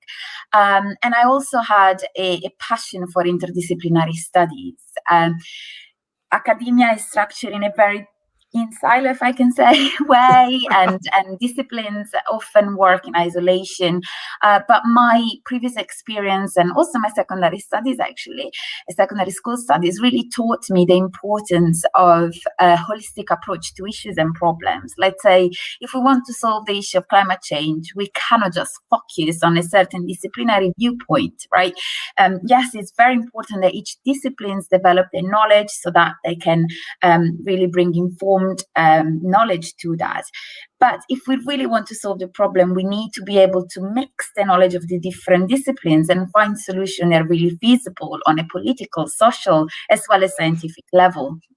So that really is something that really was really close to my heart in terms of vision, and the only place in which I could really feel I could explore that, so explore the teaching more in a different way, in a very free way, and also developing my interdisciplinary interest was really Ayatul. And I think is absolutely unique for the freedom and the opportunity to really dream big when we think about interdisciplinarity, not only, you know, as a mix of two disciplines that are very, very close to each other, but really bringing together and try to understand how politics and maths have something to say to each other when thinking about global issues, as I said, like climate change, but also you know, issues of health, of well-being, and so on and so forth. No, indeed. I mean, as you were talking that, I couldn't help but think to myself, kind of just if you were to look at the last year, and obviously with the pandemic, and you could almost, I see, sort of put together an IATL module almost on just the fact that the response to COVID has had to be so interdisciplinary. Of course, we're here at Warwick, of course, we've had a lot of the team working on a lot of the data modeling, on a lot of the scientific modeling that has been done. But then there's also significant economic impacts, social impacts that have to be really considered within that. So perhaps I'm not suggesting a future module. You got it. Yeah. It would certainly be something very interesting to draw from last year. And of course, one thing that's really come to the forefront of discussion has been coming into really the forefront of discussions over the last few years, but particularly in the last year, has been well-being and mental health. And it has certainly been a very difficult time for many people across the last year. And your module specifically is focused on mental health and well-being. The Understanding Wellbeing module, Ayatul, talk to us firstly a little bit more about that module. So this module, Understanding Wellbeing Theory and Practice, is open, as I said, to students across campus. And the principal aim of the module is really to help them to understand what well-being truly is. We are bombarded, right, in our daily life with well-being information and pressures as well. But not everybody has a clear understanding of what we mean for well-being. You know, well-being, it's not being you know, happy all the time. It's far from it. And there are a variety of disciplines that really have interrogated themselves since, you know, ancient Greek. You know, Aristotle, we still study the concepts of well-being through Aristotelic lenses.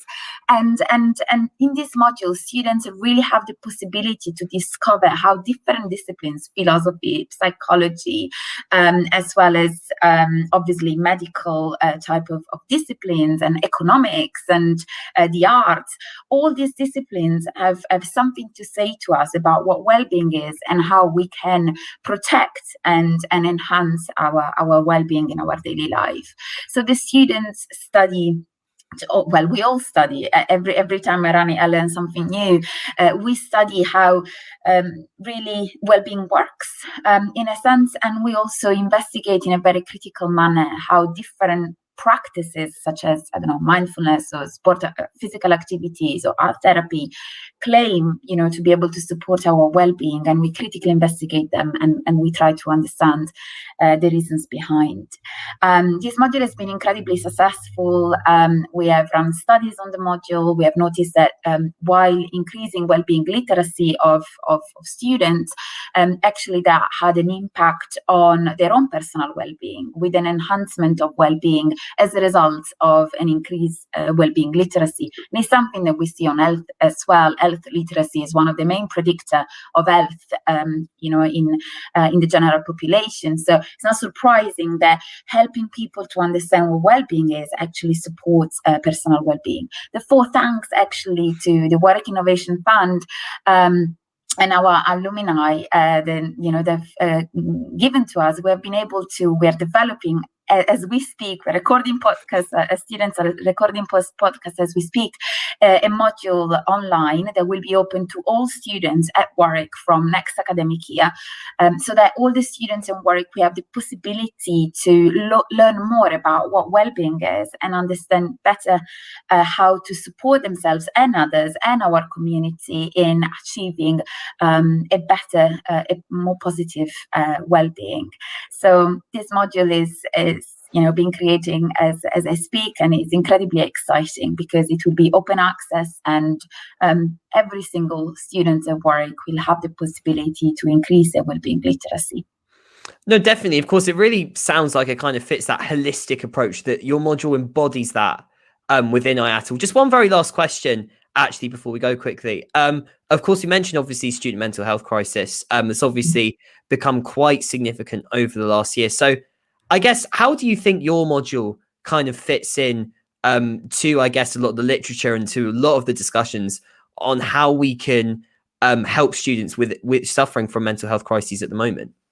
Well, as you said, this crisis is carrying on since years now. Sadly, is a shooting problem that has been exacerbated by the pandemic. It is an issue that actually involves both staff and students in academia. So we have an overall well-being crisis, and we understand now, and this has been, widely published by Office for Students. We have a mental health chart. We have a breadth of research from different disciplines, academic research, that really shows that what works is a whole university approach.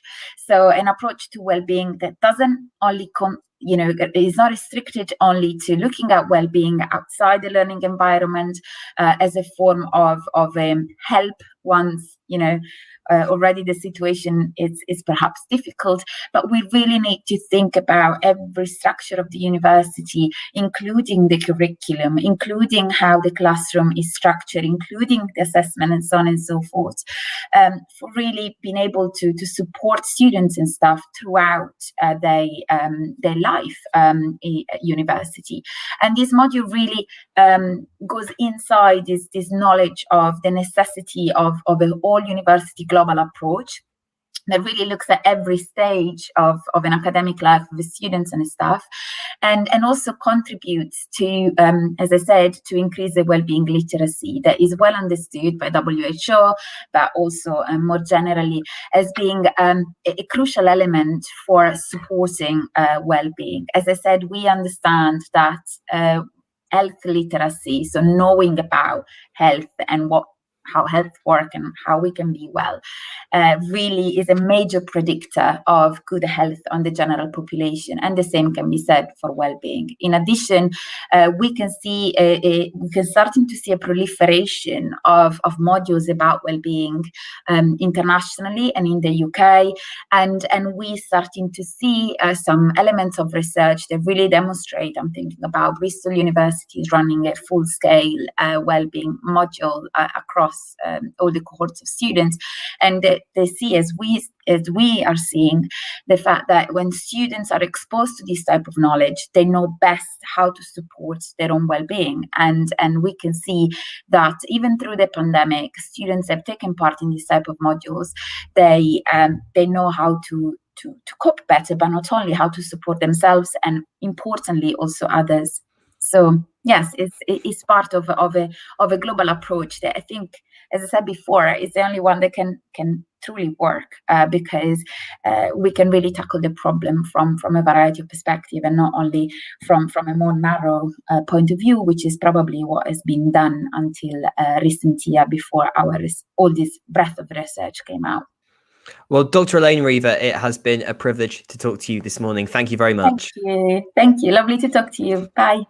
So that was Dr. Elaine Reaver, as said, from IATL. Again, a department that's really benefited from a lot of the donations that you've made before here at Giving Day, and something, again, really enriches the student experience here at the university. As you can see at the bottom of the stream at the moment, we've so far raised £19,938. So thank you so much to everyone who has donated. But again, every little donation is appreciated, so we can really continue to build on the work that we have done, not just enriching the student experience, but also within the community as well. And the University of Warwick plays a really significant part within the local community. Of course, we are very heavily invested as part of the university, of course, in Coventry, where the university is based, and also in Leamington as well, where a lot of the student community lives. But of course, the university campus itself sits in Canley. And in recent years, we've had a real effort from the university to integrate more with the local community and find ways through which the university and students can better engage with the local community. and create a community in Canley that ultimately doesn't feel like there is a separation between the university and the rest of Canley. Again, we have a fantastic team from the community engagement staff that have been working on that and have benefited from your donations in the past. And now very quickly, we have a quick little video just to explain exactly just what your donations and just what the fantastic team, the community engagement team, have done to do this.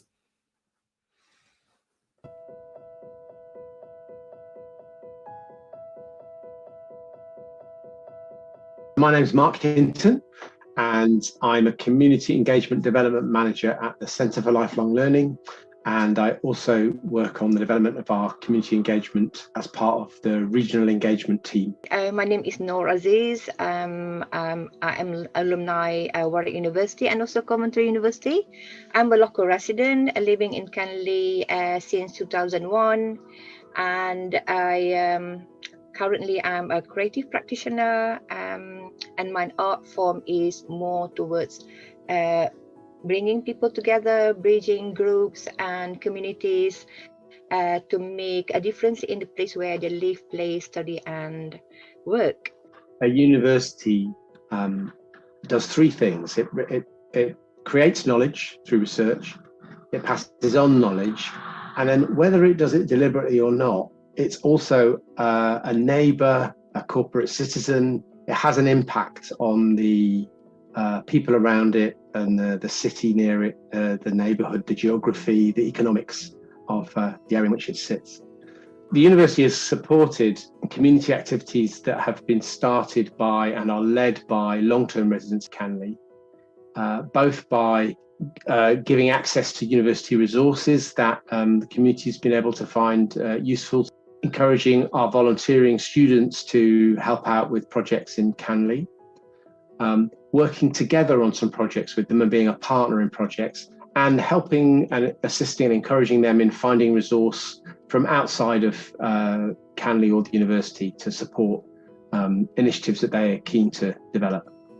So what I did, I worked with Warwick University and other stakeholders, like the Charter Primary, the Westwood School, and Canley Library, Canley Community Centre. We do this pop-up cafe that bring together students who volunteer and also who done the activities for the local resident, and it helps each other. They miss, family, what you call it, family time, and they really enjoy doing with young children, doing drawing, and then have a chat with the elderly. I think that's what they want to do. One thing that I've done with communities across Coventry and Warwickshire is to run developing community leadership courses in community settings, advertised through those community settings for free to students who are attending, funded as part of our adult widening participation. So we're reaching parts we wouldn't otherwise be able to reach by doing that kind of work. At some point in those courses, we bring them into the campus. They get to meet some other adult students who are from neighbourhoods like theirs, mainly working class adult students who are doing degrees at Warwick. We want people who live in Canley and neighbourhoods like Canley to consider studying at places like Warwick. And we really want our neighbours to feel like they can build a relationship with us and they can let us know if there are problems. With how the Warwick University has been with me along the way since I started initiate all this project, which is I was so grateful. And it's not only that, Warwick University also see ways that they can support me to do more, and Warwick University can see how to engage with them and utilize them for the common good. And that's how, with planning for real, we can have lots of participation and responses and feedback. Planning for real is a technique that was invented in the 1970s by a man called Tony Gibson. It was originally invented as a way for self-organized groups in neighborhoods to collectively decide on a much bigger agenda of things they wanted to see change than just the immediate pressing things that had brought them together in the first place. We talked with a number of long-term Canley residents who were actively involved in community initiatives. And they were keen to explore doing a planning for real. We worked with the neighbourhood to produce a 6-metre long, accurate but rough-looking model of the whole neighbourhood. It was painted by school children from a couple of local schools and other community members. And it doesn't look like an architect's model. It doesn't look fancy. It's informative, but it looks like something you could get engaged. It's very low barrier to going and having a look at it and getting engaged with it. Overall, we talked to about 650 people at what was a total of 21 events, and they made over 1,300 suggestions between them. The way they made suggestions was that there were lots of blank cards you could write an idea on and put it on a cocktail stick and stick it in the map. And so we ended up with a set of ideas that people agreed were important for Canley, a set of issues that were important for Canley. Unsurprisingly, people talked about there not being enough provision for young people who lived in Canley. And we started to pull together plans for a youth summit in Canley, supported by youth workers from agencies working across the city and local schools and so on. Having done this work identifying issues and priorities with Canley people, Warwick Arts Centre has been able to work with community leaders in Canley to successfully apply for some significant funding to build on the City of Culture year, and for a further 2 years develop community arts work of a variety of kinds in Canley, which will certainly form part of engaging more with young people and bringing young people together with other members of the community. A Window Wonderland was part of the Coventry City of Culture 2021 during December time, where people decorate their windows and put lights on for 3 hours in the evening, and so that people can see their message. So it is from the household, and because it is correspond with the COVID, because people can't get together. However, people can still communicate, and by decorating their windows and use their design to say something what they feel. I just with the help of Warwick University, through our first ever community newsletter, we managed to engage with how many? More than 190 households that sign up to be part of the Window Wonderland, because it was a first time we do it. But I believe in it, by next year we will have more people to participate, and then more like one common message that we can sort of like share with the whole city and the whole world about what we are doing in Canley. I really enjoy when people who might not otherwise find a place or a way to meet can find a way to meet and genuinely engage in real interaction and conversation, and build the beginnings of friendships or ongoing relationships. We can see that for the past 5 years, what Warwick have done was building trust. I think building trust is so important. People of Canley, we are so fortunate to have people like you and the rest from the Warwick University that have been so eager to keep supporting us. I think we people can't see that, but we have been working with Warwick University for the past 6 years, and can see how it grows from strength to strength, and it's we are privileged actually.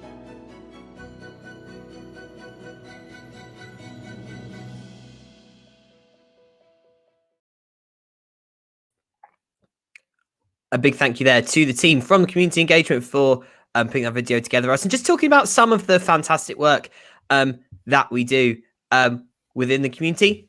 Let's talk a little bit more about it now. Joe Hanford from the community engagement team joins us now. Joe, firstly, thank you very much for joining me today. Thanks for having me, Cam. It's fantastic to have you on. Can we, I guess, firstly start off with just a very basic question? So what is community engagement at Warwick, and why is it so important to the local community? Yeah, so as a university, we're committed to championing social, cultural and economic growth.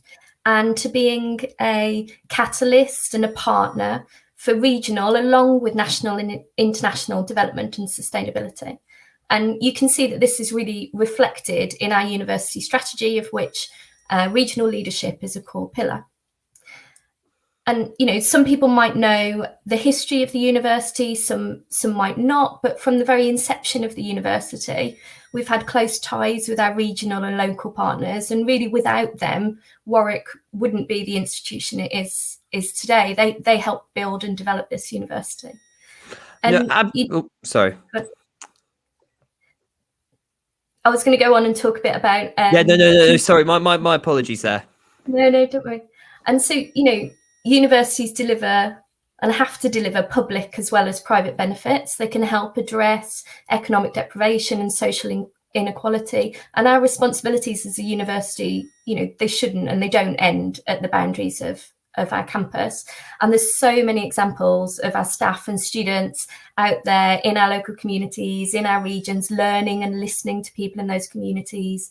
You know, a great example is our arts centre and the diverse audiences that come and watch and take part in shows, our student volunteers, the networks there, the amount of people they're helping, communities they're helping across Coventry and Warwickshire and beyond. And, you know, we take our engagement work, our community engagement work and our public engagement work right across the region. We do engagement from community centres, from pubs, right to big festivals and country fairs. And we welcome our communities to our campus to take part in large events and work with us.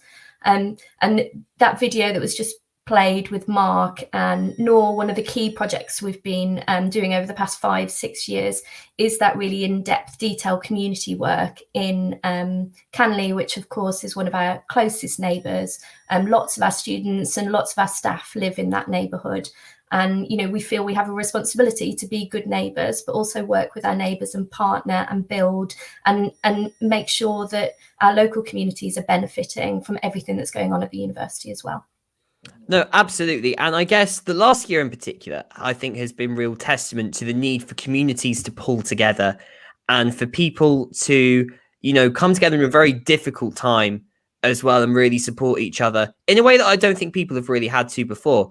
Of course, we've heard some fantastic things about the university getting involved in the local COVID response, whether that be the support of the medical staff in the local hospitals, some of the work that our university staff have done in epidemiology and working within the government. But I guess on the local community level, how has Warwick really supported the regional COVID response over the last year? I think from really early on in the pandemic, I mean, I think day one, really, when the university, you know, started to close down, really, like all universities had to do, and a lot of our students had to go home. I think even from that first day, we started getting phone calls from people within our local community saying, what can we do to help you? We know lots of your students won't be able to go home. How can we help? What can we do? Do they need food? X, Y, Z. We got all those calls in, and we also made all those calls and reached out to people and said, what can we do to help? And that's what people were doing, you know, right across the world, up and down the country here. And so loads has been going on at the university to support others, local communities, and also lots of community partners have helped to support us at the university too, and our students and our staff. So we've been doing a load of work to support local food banks. Food was a real issue at the beginning, that first lockdown. Food supply and people being able to get the things they needed was really challenging. So lots of our students supported local food banks. Some of our staff helped deliver food to local people who couldn't get out, couldn't leave their home, were shielding. You know, you've mentioned that our medical students and some of our clinical staff, I mean, I think it was one of the earliest examples, really. We got our students right in the hospital helping straight away. Loads of them volunteered to do that. And now that's even still going on with helping with the vaccine rollout. Our students and our staff were involved in that. You know, we provided some of our lab space on campus to help with all that work. Our researchers, you know, from day one started making hand sanitizers, doing 3D printing of visors, delivering them across the region to hospitals, to other people that needed that kit. We've within the community engagement team, we set up a community newsletter where we were reaching out to people in the community, saying the kind of things we were getting involved in, but also asking them to contact us, letting us know what else we could do to help, and also providing some academic insight, because people, it's been really challenging, hasn't it, how you live through this pandemic. And so offering some of the expertise from our academics, whether that's, people from our psychology department, people from our medical department, offering advice on how to cope and how to deal with everyday life during the pandemic. Our sports hub, arts centre, academic departments, they all rallied around and put loads of resources together to help with parents and young people who were learning from home, and that work's carried on. We've hosted a community testing site on campus so local community members could come and get tested, lateral flow testing. They could just walk if they didn't have a car or anything like that. It was a really good location. And it's just so much volunteering, and then lots of link up with partners. So we've been represented on all the key strategic COVID response cells across Coventry and Warwickshire. We've been a key part of those, and that's really shown, actually, lots of doors have opened, lots of new partnerships have been built, and people have been really receptive to us being part of that and seeing how quick we could address things and quick we were to help when help was needed. It's been fantastic. No, it's fantastic hearing it. And it makes me proud as a student here at Warwick to know that I'm part of a university that's not just really looking out for me as a student, but also the local community as well, and really giving us a situation within that, and really being an institution that can gain the respect of the local community. And as much as it gives to us, gives a lot back. And I think that's something that's really nice to hear. Just one last question, if you don't mind. Of course, we're talking a lot about at the moment about the future post-pandemic. So I guess that question really to you, post-pandemic now, we've heard a lot about what the community engagement has done over the last year and the way it's really furthered the links that we've had before to really be a good neighbour over the last year. So what is the future of our community engagement post-COVID? So we want to continue our key focus in Canley. We've built some really good partnerships in Canley. There's some absolutely fantastic, inspirational people. Nor is one of them, who's one of our grads who you saw in the video. And people in Canley have a real vision of developing a new community centre for the community. One that community absolutely deserves, and lots of people in the community want to get involved in helping that become a reality. They see that as a place for all members of the community, our students included, and we really want to be a key partner in realising that in the future. One of the key things that came out of our Canley Planning for Real work was, the need for more youth engagement work in Canley. Which we're committed to partnering and moving that forward, and some of the city agencies are looking at applying for funding for that. And as part of the funding that the Arts Centre and we got for the 3-year arts project in Canley, part of that work is going to look at designing and thinking about the vision of this new community hub, which will be brilliant for Canley. But beyond Canley, we're doing things right across Coventry and Warwickshire. We've got to build on some of those new partnerships that we've developed through COVID. It was really clear from the early days of the pandemic that we've got lots of staff and lots of students who want to do more, who want to volunteer more, and want to make sure they're taking up the roles that have the most benefit and the most impact in our local communities. And so we've got work there to do to see how we best support some of that. And there's some great examples that are happening at the moment. For example, our partnership with Governors for Schools to looking at how we identify those schools across the region that would most benefit from having some of our staff as governors. So there's lots to do. I think, there's lots of enthusiasm, lots of work that's happened during the pandemic. We can't lose that. We've got to keep that going. We've got to keep building on the partnerships. And I think there's a real role for us to look at how we engage some of our regional and local alumni in some of the work we're doing, because we know so many of our alumni are involved in great community work in local communities or wherever they're based, and we want to hear about that. We want to learn from that, and we want to see if we can partner with them on that. Well, Jo Hanford, it has been fantastic to talk to you this morning. Hope you have a lovely day. Thank you. You too. Bye. So thanks very much. That was Jo Hanford from our community engagement team. And as you can see now, of course, a lot of the work the university has been doing in the community, of course, powered by your donations. And as you can see, scrolling across the bottom of the screen, £20,001 being donated. Thank you so much for that. Of course, as we said, all your donations are contributing to enriching the student and the community experience here at the university. So please continue to donate, continue to share. Let's go on now to our last segment here today. Parvez Islam is the Director of Transport and Future Mobility at the university. Is responsible for a lot of the longer term developments of the local road and rail improvements going on around campus, as well as the more immediate transport here on campus. And of course, he's played a key role in developing the campus master plan, shaping how things look in the future. Parvez, thank you very much for joining us this morning. Thank you for having me. It's fantastic to have you. So let's start off a bit about yourself first. What did you do before you came to Warwick? Why did you choose to come and work in your role now at Warwick? So prior to Warwick, I was in a similar transport and capacity at London Luton Airport. And I joined them at a interesting time when they were looking to expand the airport. Obviously, it's very different times right now in aviation, but at the time, there was a bit of a boom in aviation. There was a lot of pressure and capacity in London in terms of air capacity. However, there was a big drive from the government as well as aviation in general to become more environmentally conscious.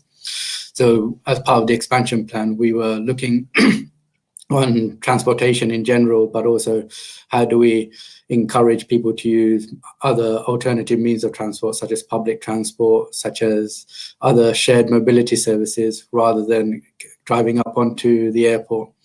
So there was a lot of work we did where we built more peripheral car parking, we moved drop-off pickup zones more to the periphery, and we brought public transport right to the front door of the terminal to give a visual preference to, if you want to get to the airport, the most convenient way, use public transport. And there was a lot of work done to, work on noise levels and also look at what other ways we can do carbon offsetting. And it kind of I spent a good number of years there. And then this challenge came along at Warwick, where Warwick identified transport and mobility as a key work stream in the master plan in order to help aid the future growth of the university. And obviously, historically, we haven't really, admittedly looked at transport infrastructure as we've developed the campus. I mean, the road that is known as Gibber Hill Road has been in existence since the formation of the university. I think the only thing that's changed on that road is the tarmac is on that road now. It used to be a farm track. So, as the campus has developed and become bigger, we haven't really invested or thought about the transport infrastructure, and not only how it impacts the campus, but also our local community. So with the most recent master plan identifying that, that was a big step forward for the university. And, I've come in now to, take that on board and make real change happen. And, the challenge was too exciting, not to take up. No, absolutely. Let's talk a little bit more about the master plan. What exactly is the master plan? What is it hoping to do? And why in particular is transport a crucial part to the success of the master plan and to the success of the university going forward? So the campus master plan essentially is driving the future growth of the university. The university is, one of the top 10 UK universities. It's, quite well internationally. We have one of the highest international student intakes in the country. So as a result of that, there is a lot of interest and demand for the university. At the same time, our campus environment, as opposed to many other universities which are part of towns, we are a town in itself. I mean, at any one time, we have as many people as Stratford-upon-Avon operating around campus, whether that's staff, whether that's students, whether that's visitors. So Warwick University is a real destination, and if we want to do future growth of the university, we have to think about what we need to do in order to make sure that people experience a good experience at the university when they come, regardless of what activity they do, whether it's learning, whether it's teaching, whether working, whether they're enjoying some of the excellent facilities we have.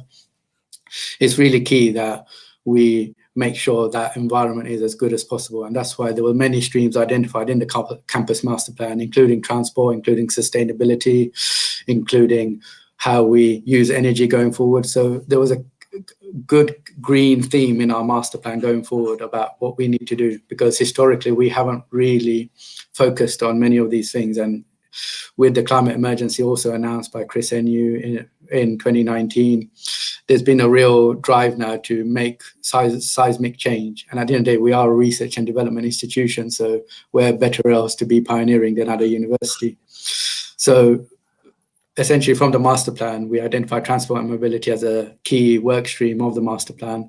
And that's where I came in, basically, because previously we didn't really have a transport and mobility team as such who would focus on that. And my kind of directive is really to create positive modal shift away from single occupancy private vehicle use. Ultimately, we have lots of parking capacity, but we have very limited options and alternatives. And that's always been highlighted by previous travel surveys done with staff and students, where a lot of people have said, well, I'm happy to not use my car, but there's not really an alternative or an option for me to come in. And, I need to think about the cost of using a service, but also the time effectiveness of using a service. Now there's a clear drive collectively, whether it's transport, whether it's sustainability, whether it's energy, to kind of collectively work together to improve options and alternatives, but at the same time start educating people. So there is a strong part of behavioral analysis that we need to do, and behavioral nudges to make people understand that actually the norm going forward for everyone should be acting sustainably. And in order to do that, we don't think about cost and we don't think about time effectiveness as much, but what is the most, environmentally friendly way and the sustainable way to come into campus. And even some of the shared mobility services, such as public transport, how do we move that towards becoming more green? At the same time, making the campus a more green environment and a more likable environment, and potentially a car-free environment if we can, as much as possible. Well, let's move on now to one particular point of that. Choose your way, Warwick. Yes. Talk to us. Explain that a little bit more. Obviously, there's a partnership as part of that with Transport for the West Midlands. So, how exactly will that work, and how will that, as you say, contribute towards a more sustainable campus, as you are hoping for as part of the master plan you've identified there? So we secured a partnership about 18 months ago with Transport for West Midlands, which has the backing of government funding. And it's basically using the University of Warwick campus as a trial site and a showcase to try new modes of travel, new initiatives and new incentivization schemes, such as Choose Your Way Warwick, to encourage active and sustainable travel. Now, Choose Your Way Warwick is an incentivization scheme where you get points and rewards for acting sustainably, whether you're walking, whether you're cycling, whether you use public transport.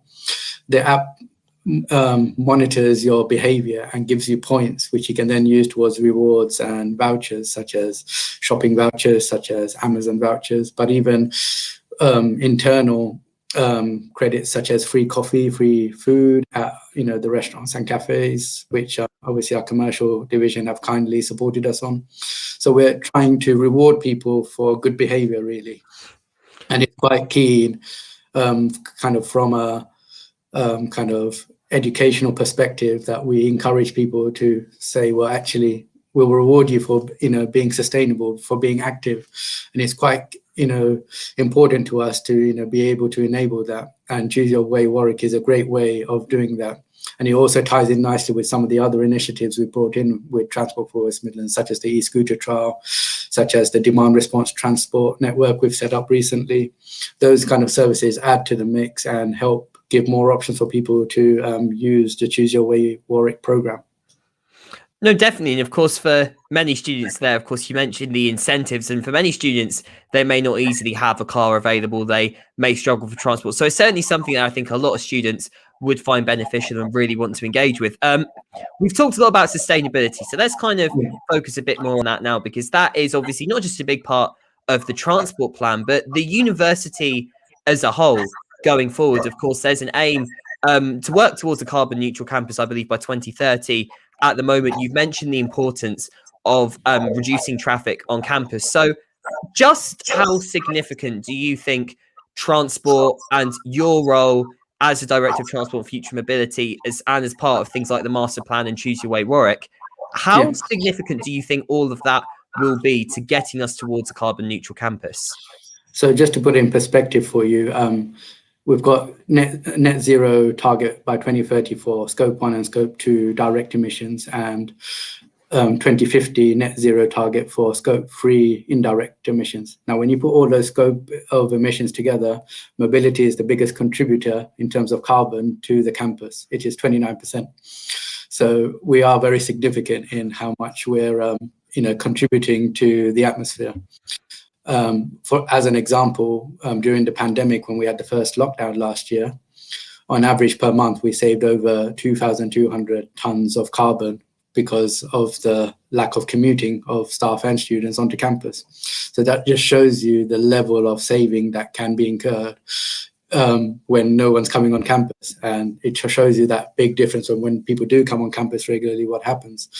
I think there's good opportunities now for us to act now. So even though we have scope 1 and 2 targets until 2030, we need to start doing the work for scope 3 now and work towards that 2050 target of becoming net zero. And there's many things we need to do from a transport mobility perspective to make that happen. And hence the reason why we're looking at other options and alternatives, but also looking at existing options such as public transport. So we're working closely with Coventry City Council, Warwickshire County Council and Warwick District Council to turn all public transport all electric.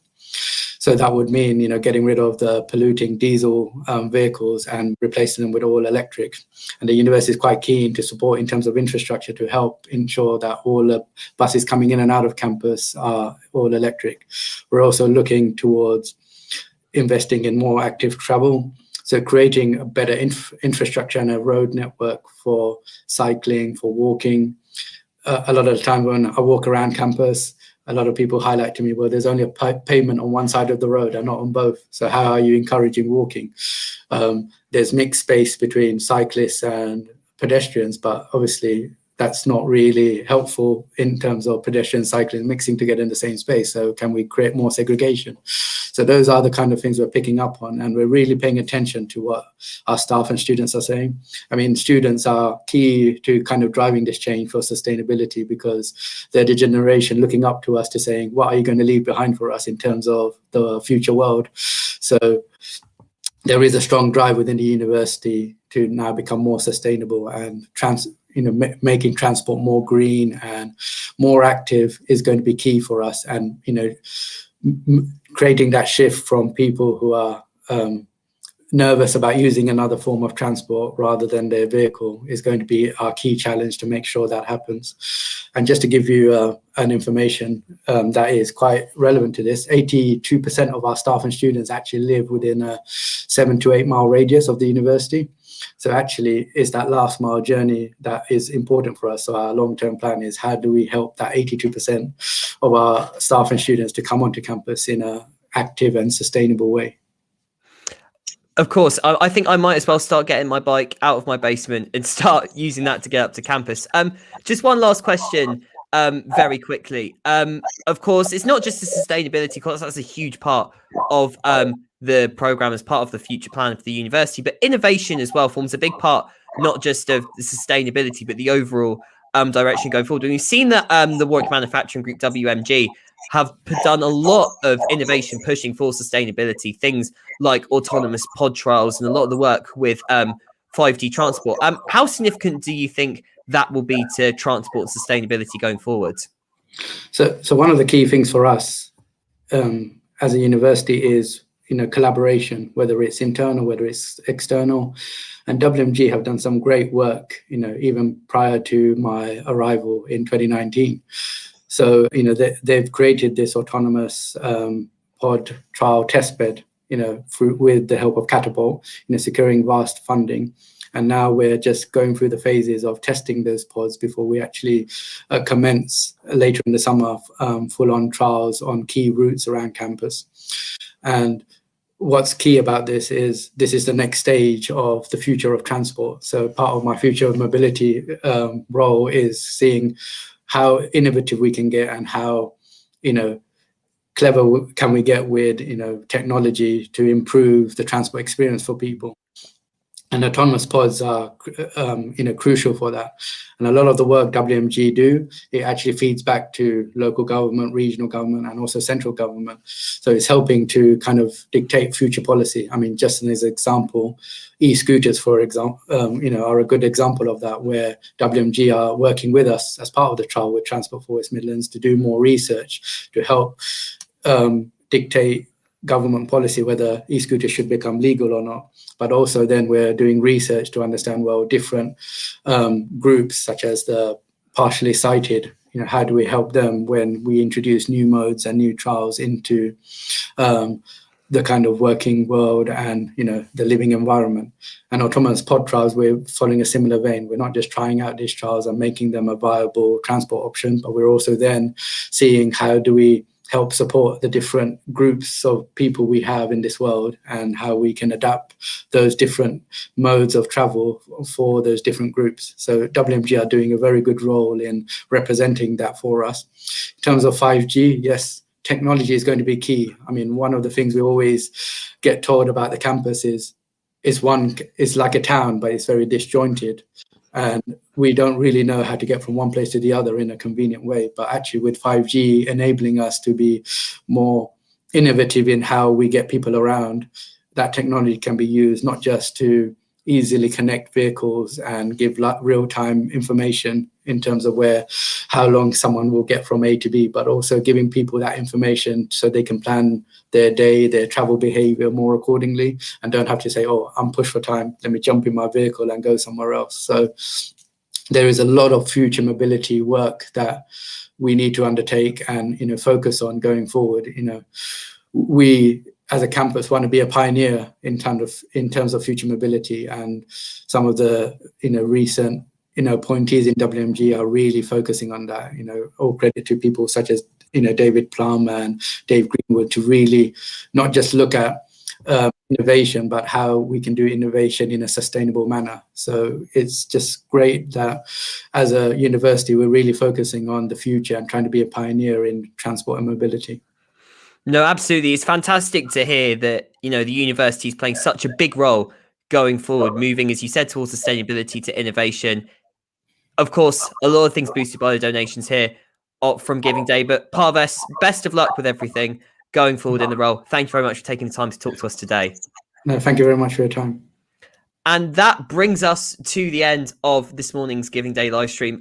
Thank you so much, firstly, for tuning in, taking the time out of your day to watch us. And I hope you've enjoyed all of the content we've brought you over the last couple of hours. A very varied set of things that we've brought you. But I think that just really reflects just how diverse everything we do here at the university is, and just how much we're really focusing on providing a diverse experience for students, but something where we can also engage with the community. And as well, as we just saw, talking to Parvez Islam there, working towards a more sustainable future with the university at the forefront of that.